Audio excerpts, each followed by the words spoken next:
dhe kanë marrë në mandate një minimum Sali Berisha të paimagjinueshëm. Në Ritan sot tha që nuk i një zgjedhje dhe do t'i rikthehet protestave. I pritshëm? Nuk duhet. E prisje këtë lloj qëndrimi? Çfarë rëndësie ka? Domethënë, Po çfarë rëndësie ka? Fillon sërish protesta. Po nuk ka rëndësi se çfarë prisja unë, se ti po më pyet a prisja unë. Nuk ka rëndësi çfarë prisja unë. Unë them këtë, ja ta them mendimin. Dhe normalisht opinionin tënd kërkoj. Ja pra them këtë gjë, ja ta jap opinion për gjë tjetër. Nuk ka rëndësi e prisja, po them këtë gjë që unë mendoj që zoti Berisha për demokratike duhet të çështojnë të gjitha ankesat në rrugë ligjore. Nuk mendoj se protesta do zgjidhin ndonjë gjë, është një rrugë e cila është shkelur. Në qoftë se nuk ka pakënaqësi popullore, partitë politike nuk mundet dot ta krijojnë këtë pakënaqësi në mënyrë artificiale. Pra në qoftë se vërtet ka pakënaqësi, njerëzit do të çohen. Unë mendoj që zoti Berisha e Partia Demokratike duhet që të grumbullojnë çfarë provash kanë, duhet i paraqisë të ndjekin rrugën ligjore. Sepse direkt të dalësh në protestë nuk mendoj se është diçka e mirë, dhe për më tepër nuk mendoj se diçka që do i japë ndonjë zgjidhje. Në qoftë është protestë simbolike, bën kuptim. Në qoftë është protestë për treguar pakënaqësinë dhe ka një simbolizëm, kjo është gjë e mirë, sepse ti do të ngresh zërin të ngresh zërin dhe ta bësh prezente faktin që zgjedhjet në këndvështrimin tënd janë manipuluar apo janë ndikuar.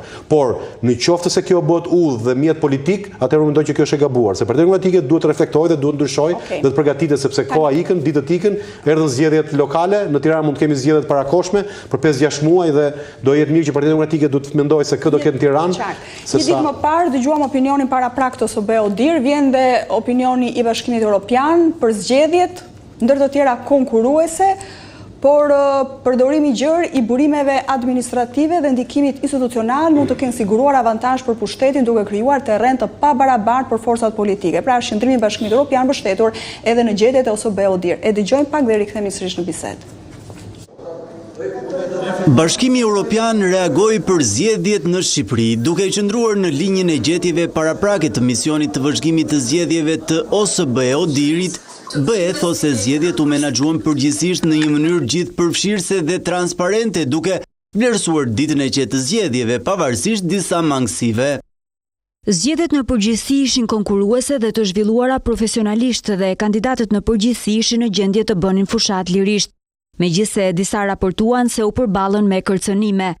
Megjithatë, votimi u zhvillua në një mjedis shumë të polarizuar në të cilin garuesit nuk gëzonin një fushë loje të barabartë.